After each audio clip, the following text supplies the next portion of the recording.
everybody. It's Wednesday, October 23rd, 2024. Welcome to the NFL Fantasy Football Show presented by Uber Eats. Get game day deals all season long. It's me, your man, MG Marcus Grant, joined by Michael F. Florio and Laquan Jones. We're wondering if it's okay to eat last year's Halloween candy. No. Oh. No. Uh-oh. No. Absolutely not. I've been crushing old dum-dums for the last week. This might not end well for me. Seek help. If I'm not here hosting this show next week, you know what went sideways. We got plenty to talk about on the program. We're going to be previewing some of the big games of the Week 8 slate and giving you some fantasy hot takes. But let's get started with some fantasy headlines because we have a couple of big news-making items that have happened in the last, few hours, really. Starting with one that sort of opened the day on Wednesday. The Kansas City Chiefs have made a trade for a wide receiver because that seems to be the move du jour. Last week, it was the Jets and Bills trading for wide receivers. This week, it's the Chiefs. They go and get DeAndre Hopkins from the Tennessee Titans in exchange for some draft picks. So, simple question, Michael F. Florio. Now that he's going from Tennessee and Will Levis to Kansas City and Patrick Mahomes, is Nuke back?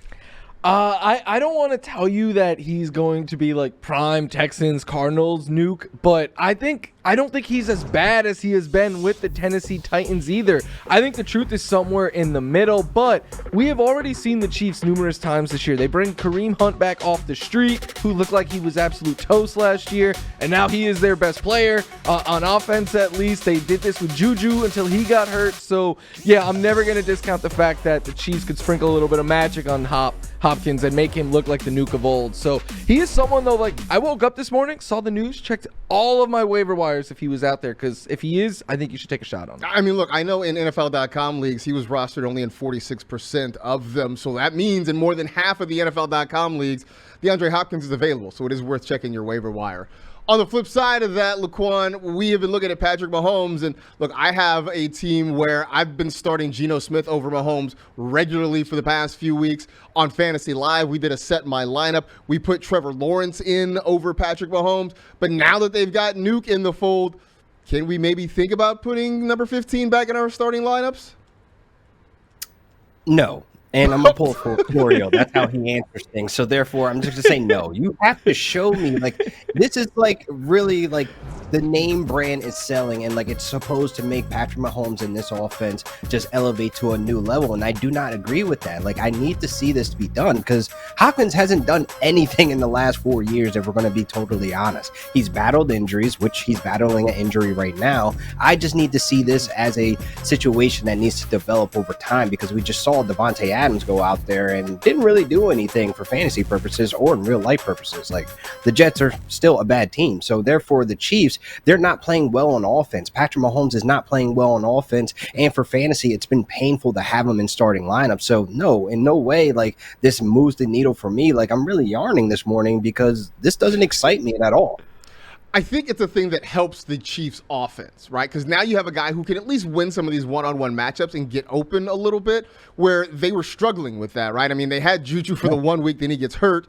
They haven't had Marquise Brown. They've been a long time without Rashee Rice. Xavier Worthy hasn't been able to be that guy. So at least Nuke gives them some other options in the passing game. But Mahomes has gone back-to-back games without a touchdown pass. Even that game, even when Juju went big, Patrick threw for 331 yards, still only got you 13 fantasy points. He has more interceptions than touchdowns on the year right now. Where's that interception narrative now? We heard it all last year. Oh, man. So maybe you're right. I think we're on a wait-and-see attitude. This, again, I think it helps Kansas City more than it helps fantasy managers. Other quarterback news in Carolina, Bryce Young is back in the starting job for the Panthers, in part because Andy Dalton and was driving with his family in Charlotte earlier in the week, did get in a car accident. The good news is that no one had to go to the hospital. There were no emergency vehicles that were necessary in there. But in the process, Dalton did injure his thumb. He's got a sprained thumb right now, according to head coach Dave Canales. So Bryce Young is back in the starting job. Hey, congratulations, Bryce Young. You get to do it against the Denver Broncos. Good luck to you, sir. Yikes. Laquan, are we starting any Panthers this week with Bryce Young against the Broncos? Absolutely not. Once we got that news, I moved all my Panthers out of starting lineup straight to the bench because, man, I cannot roll the dice this week. I really need every win, heading into the next week after week because I'm stacking the wins in some of these leagues. And like Chuba Hubbard takes the biggest hit to me in the run game because we saw him struggle all the beginning of the season. Then once Andy Dalton came in, Chuba Hubbard turned into a top 5 fantasy running back. So I cannot trust it out there. Deontay Johnson has not been playing well. He's been battling injuries as well. But with Bryce Young, I just don't feel confident in any Panthers in starting lineups until further notice. Florio, I know you have been on the Jatavian Sanders as kind of a deep sleeper train. I assume that train is delayed for now. Yeah, I wouldn't want to start him. I am going to keep a close eye on him, though, because you'd have to think, like, okay, if Young's under pressure a lot, he's going to want to get the ball to his gigantic, big tight end, but we need to see, like Laquan was saying, we need to see it first happen with Bryce Young before you could trust it. Yeah, tough spot for Bryce Young to have to come back in and regain his starting job. We'll see how long it lasts. Start the Denver Broncos defense. Start the Denver Broncos defense, absolutely, for sure. Let's look ahead to Week 8. We'll start with Thursday Night Football. Vikings and the Rams playing right next door to where we currently are at SoFi Stadium. You can see that Thursday, 8:15 p.m. on Amazon Prime Video. Laquan, I will ask you, as the Rams stand here, I know there's talk that Cooper Kupp likely is going to be back and playing this week for the Rams. We know if he starts for the Rams, he starts for you. Any other pass catchers, though, in that offense that you want against this good Vikings defense? Tutu Atwell seems to be like a nice flex play. He's been averaging 12 fantasy points per game since Kupp and Puka has went down, and like he's been finding the way to get those chunk yards. And again, I go back to what I've said before in previous pods. Like when Matthew Stafford's looking to get that spark on offense, he looks downfield for Tutu Atwell. He had a 40% target share last week. People, like, this is real. This development is real. And even with Cooper Kupp back in the lineup, I really feel as though Tutu Atwell has earned his place in this offense because you remember DeMarcus Robinson. He's kind of disappeared. Like he's on the field. He's actually playing more snaps than Tutu Atwell, but he's just simply not getting the targets. Him and Matthew Stafford are not on the same page, and you would think with the development that they had last year on the back end of the end where he basically benched Tutu Atwell, it's really Tutu Atwell that stepped up into this role and made a solid argument to be the wide receiver 3. So I'm going to go with Tutu Atwell, this week in starting lineups against this Vikings pass defense, which kind of has been their weak point. If there's a spot you can get Minnesota, it is there. I feel like you can get them more underneath as opposed to maybe trying to go over the top, which, again, leads more to Cooper Kupp maybe than anybody else in that offense. But Atwell, possibly an option if you are in deeper leagues or desperate at wide receiver. On to some of the other bigger games in Week 8. We got the Ravens and the Browns. We know Cleveland's making a change, Florio. It'll be Jameis Winston getting the start at quarterback. On top of it, Kevin Stefanski is giving up play calling duties, turning it over to Ken Dorsey. No Amari Cooper there anymore. Cedric Tillman, popular off the waiver wire, willing to start any Cleveland pass catchers against the Ravens secondary that's kind of been vulnerable this year. There's one that I think you could start with confidence. It's David Njoku, who had 14 targets last week, 3 of which were end zone targets. And his volume that he saw, it makes him a must-start tight end. But the Ravens have really struggled. They're in the top 2 in yards allowed to the tight end position this season. I think like Tillman, Judy, those are like deeper league sleepers.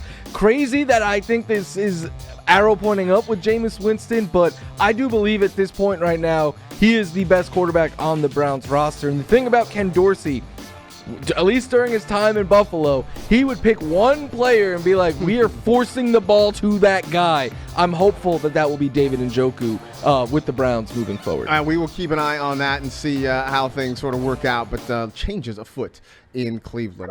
Falcons at the Buccaneers, big matchup in the NFC South. No Mike Evans, no Chris Godwin. Laquan, which Bucs do we feel confident about this week? Rachaad White, believe it or not, man. I mean, he had his best game this season against the Falcons just less than a month ago. I think it's going to be a heavy workload on his plate based on with Mike Evans and Chris Godwin out, where we're going to see a lot of him involved in the passing game. A lot what made him fantasy successful last season. So I think Rachaad White, you got your best bank on him being positive in the starting lineup and get some some fantasy points much needed, this week against the Falcons. So I really feel as though you can really trust him without any really worry, because he put up 72 rushing yards. That's his best game on the ground so far this season. Really looked efficient. You can also stuck Bucky Irvin as well. That's another guy that you could stick in there in the starting lineups to put up some good flex points. Feels like the Sean Tucker thing was kind of a 1 week deal. He was definitely third amongst the 3 running backs this past week. Maybe the running backs you can trust. I think right now the wide receivers kind of iffy. His hands were cold. He didn't have the hot hand. That's why. That's what it is. That's what it was then. All right, for sure. Bears at Commanders. I know you have been a big Jaden Daniels guy, understandably. I have been on the Caleb Williams. Not that I'm against Jaden Daniels. I just like Caleb Williams. Which rookie quarterback you think has the bigger day in this one? I think they're both good plays this week, but I'm always going to pick Jaden Daniels because of what he can do with his legs, even with the matchup being a little bit tougher for him because that Bears defense just a tougher unit than the Commanders. But the dual threat capability, the way that he is just so in command of this offense, like I do think Caleb Williams is playing better. And I know people are like, oh, well, it's coming, good matchups. That is what a quarterback is supposed to do. You are supposed to put up good numbers in those games. And the fact that Caleb can do so makes us where we could trust him. I do have Caleb as a start this week and start him, sit him. But Jaden Daniels is a must-play fantasy quarterback as long as he is healthy. Outside of Lamar Jackson, he might be the QB2 the rest of the way in fantasy. So, I want Jaden over anyone. I'm looking for both of these guys to have really, really big games. I know Adam Rank very much thinks this is the beginning of the downfall of Jaden Daniels. I know, shocking that Adam Rank would think the Bears are going to shut somebody down. Yeah. Never would have imagined that. But should be a whole lot of fun coming up this week. I'm gonna lean Caleb Williams just because I think he's been playing really, really well, and the Washington defense has not played well against good offenses. But I think either way, it's going to be a fun one to watch. Top 2 picks in this most recent draft going up against each Should be other. a primetime game. Should be a primetime game, but what do we know? We don't make the schedules. We just talk about fake football. Time for Is It In You? Presented by Gatorade, fueled by Gatorade even. It's where we talk some sleepers for the week. And who are we possibly sleeping on, Laquan? Darnell Mooney against the Bucks, man, and like they played each other in week 5. He had 105 receiving yards, and I think it's already solid in stone that Kirk Cousins, all his attention goes to Drake London or Darnell Mooney. If it's Darnell Mooney underneath, he can even hit Darnell Mooney on the deep threat as well. And I feel like this right now is a guy that you're sleeping on this week because not a lot of people go out there and say, hey, Darnell Mooney is a must start. But I think this week you could really bank on the last previous game they had with this Bucks secondary that is a little banged up. They're just recently returning from injury as well. So I really feel as though Darnell Mooney should be a lock in your flex spot, and he could put up some good, decent points this week. Yeah, definitely love Darnell Mooney. I also love the guy that you have on your list, Florio. Rashad Bateman is someone that I think is getting overlooked a little bit right now. It's easy to be like, oh, well, he just has a big play here or there. Like, no, he has at least 4 targets in all but 1 game this year, which doesn't sound like a whole lot. But in his last 3 games, 58, 71, 121 yards with a touchdown in 2 of those 3 games. The floor isn't all that safe, but when you're talking about picking somebody up off the waiver wire and plugging them into your lineup, the floor usually isn't that safe, but the ceiling is very high. And I do like him especially this week because the Browns use man coverage, the second highest rate in the NFL.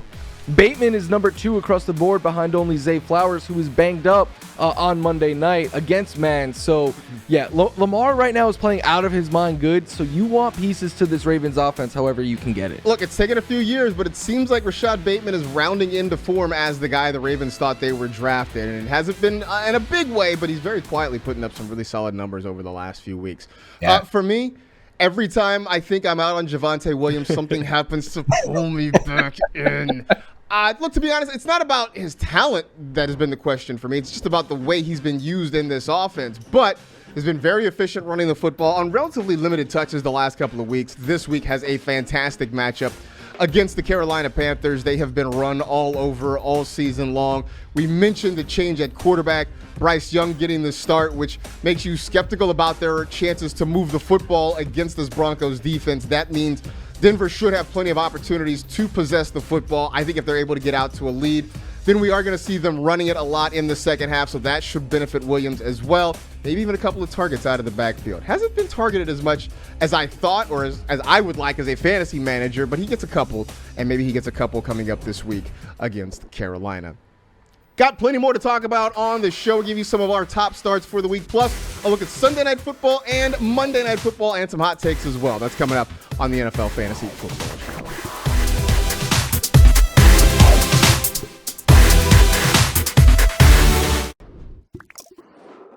Starts presented by Uber Eats. These are the guys that we guarantee are going to have big games this week. So, LQ, who are you pounding the table for? Stephon Diggs versus the Colts, man. They played week 1. He didn't have that many yards, but he did have 2 touchdowns. And Nico Collins is still out with injury. And I think this is a bounce back week for CJ Stroud as well. Because the Packers, they were harassing him in that pocket. But I think he can get real comfortable against the Colts. And also worth noting that the Colts are allowing the highest completion rate to wide receivers playing out of the slot at 77%. And Stephon Diggs has been finding a lot of success from the slot position. And I think he becomes the focal point of this attack in this week. So I really feel as though he's going to go big this week. So put him in your starting lineups as a lock. All right, so Stephon Diggs, like that call against Indianapolis. Meanwhile, for you, Florio, I'd say the Chiefs are almost partying like it's 2018 again. Yeah, it is insane to me that on an offense that has the greatest quarterback to ever play, or so people say, and the greatest tight end to ever play, the one player you could start with confidence is a running back who was not on the roster at the start of the season. Like Marcus said, it's 2018 all over again with Kareem Hunt. 20-plus carries, 18-plus fantasy points in 2 straight games, and I love his matchup this week. The Raiders have allowed a top 15 running back in 6 of 7 games. They allow explosive run rates at an above league average rate, and there are top 10 in yards and fantasy points allowed to the running back position. So you might not start Mahomes, you might not start many of his pass catchers outside of Travis Kelce, but you should 100% be starting Kareem Hunt this week. He is the one guy that I think you can count on consistently in the Chiefs offense right now. They can't really throw the football, but they're finding really creative ways to run the football, and so he's getting opportunities. I'm going with Jordan Mason this week, and I saw a stat that he really is struggling near the goal line. I think he has 7 carries near the goal line, just 1 touchdown. Actually, maybe even has negative yards overall. But the Dallas Cowboys can help fix all of that. They have been just abysmal against the run all season long. This is a situation where I think the 49ers try to run it early and often. I say this all the time, and then Kyle Shanahan will go and call like 15 pass plays in a row. But it just seems like with Brandon Ayuk down for the year, he's officially been placed on injured reserve. We don't know the status yet of Deebo Samuel, but he may not be playing as well. George Kittle could play, but is sort of beat up a little bit. I feel like this is a week where you really are going to have to lean on the run game, and fortunately, it comes against a team that has a really bad run defense. So Jordan Mason, who's for the most part played really, really well this year, I think keeps that going against Dallas this week. All right, back to the Week 8 games. We got the Bills heading to Seattle to take on the Seahawks. Looks like DK Metcalf is very questionable for this week. Not expected to practice either Wednesday or Thursday at this point. But on the other side, Florio, Amari Cooper did have the touchdown last week. People are wondering what this means for Keon Coleman. Can Amari Cooper and Keon Coleman both eat in this offense? I do think so, yeah, because I think Amari Cooper, yes, he's going to take volume away, but I believe his presence is a good thing for the rest of the Bills because I don't think Coleman, Shakir, Kincaid are built to be number 1 options in the NFL, but I think they can all excel as secondary pieces, especially because they all were like teams are focusing on taking away the middle of the field against them and really daring anyone to win out wide. And that's what Amari Cooper will do. So I think Keon Coleman will be a little boom or bust, but they can move him around now. He doesn't have to be just an X. He could play from the slot, and where he's best utilized is as a yak guy. He can get back to doing that because he doesn't have to be the deep threat for Josh Allen and the Bills. So the floor is definitely lowered for Coleman, Shakir, and Kincaid, but I think the upside, we could start seeing those ceilings a little bit more now with Cooper's presence taking so much defensive attention. Yeah, and the one thing I did see from last week is that for any of the targets that Coleman had, Cooper was not on the field for any of them, so I don't think we've gotten a real full measure of what those guys can do together. So I think we'll get a better glimpse of that. Hey, Coleman told him you got to run here, and they called a touchdown. I mean, look, one thing we know is that Keon Coleman can direct, right? He can absolutely coach him up a little bit. So, we'll see what happens this week when both of them likely getting more snaps together in the offense. Sunday Night Football, the Cowboys at the 49ers. The quote I just mentioned how I like Jordan Mason this week. But the two quarterbacks, I mean, Dak Prescott has one game with 17 points, and that came when he was pretty much in a trailing game script and having to throw against the Ravens. Brock Purdy, it hasn't been a great fantasy season for him so far this year, and he's down some top weapons. Would you start either quarterback in this game? Brock Purdy, more or less, which sounds crazy coming from a Rams fan, but I do want you guys to lose. But Brock Purdy has been solid, even with the bad Brandon Ayuk, and I feel like even with this offense banged up, I mean, Brock Purdy still ends up having a safe floor when it comes to some of these fantasy finishes. I mean, the last 3 games, he's averaged 18 fantasy points per game. And again, this is with Brandon Ayuk underperforming. This is with Devo having his bangs and bruises and Kittle, etc. This offense just does not look like it's clicking on all cylinders to a standard that 49ers fans or the previous team of last year. But Brock Purdy is still going out there playing some decent football to be able to put up some fantasy points.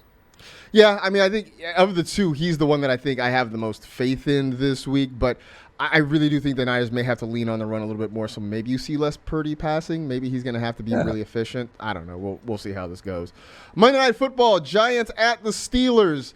I'm gonna make you pick between the two wide receivers you've been hyping a lot lately, Florio. Malik Neighbors and George Pickens. Who you got this week? Malik Neighbors. Oh. I like George Pickens. I think Russell Wilson is a better fit for him, but I truly believe Malik Neighbors is one of the elite playmakers in the NFL. I know last week wasn't great, but it was just awesome to have him back on the field and see him kind of get back out there doing his thing, but this game, I know it's a tough matchup and everything. Also, I don't think the Giants' defense receives enough credit for how well they have played, so it's not like it's a slam dunk matchup either way. But, yeah, the answer for me with most questions with Malik Neighbors or this wide receiver is going to be Malik Neighbors. Yeah, I mean, I think to your point, though, about the Giants, we have not given them enough credit. They have been a pretty good team defensively. It's the offense that let them down. Yeah, the D-line's been good. Yeah, for sure. They have been really, really good. Of course, you can check out the rest of our Week 8 previews on Fantasy Extra over on NFL Plus, so be sure to check that out as well. Time now for some hot takes presented by Frank's Red Hot. We get spicy to close things out, and Laquan, it's time to rejoice, man. It's back open again. Dorchland's back open. Dorchland is back open, man. And I honestly think him finding the end zone was just the beginning of him getting back into a groove into this offense. No, he didn't have that many catches after that, but I really feel as though how long can this Cardinals offense struggle forcing the ball to Marvin Harrison? Did you know Marvin Harrison Jr. and Greg Dortch have the same amount of catches, ladies and gentlemen? 20 catches, 20 catches. How is that possible? He's not even playing. But here's the thing that needs to be noticed. Like, the offense just seems like it flows a lot better when the ball is not being forced to Marvin Harrison. So Greg Dortch this week, show some life off a bench row and possibly the waiver wire.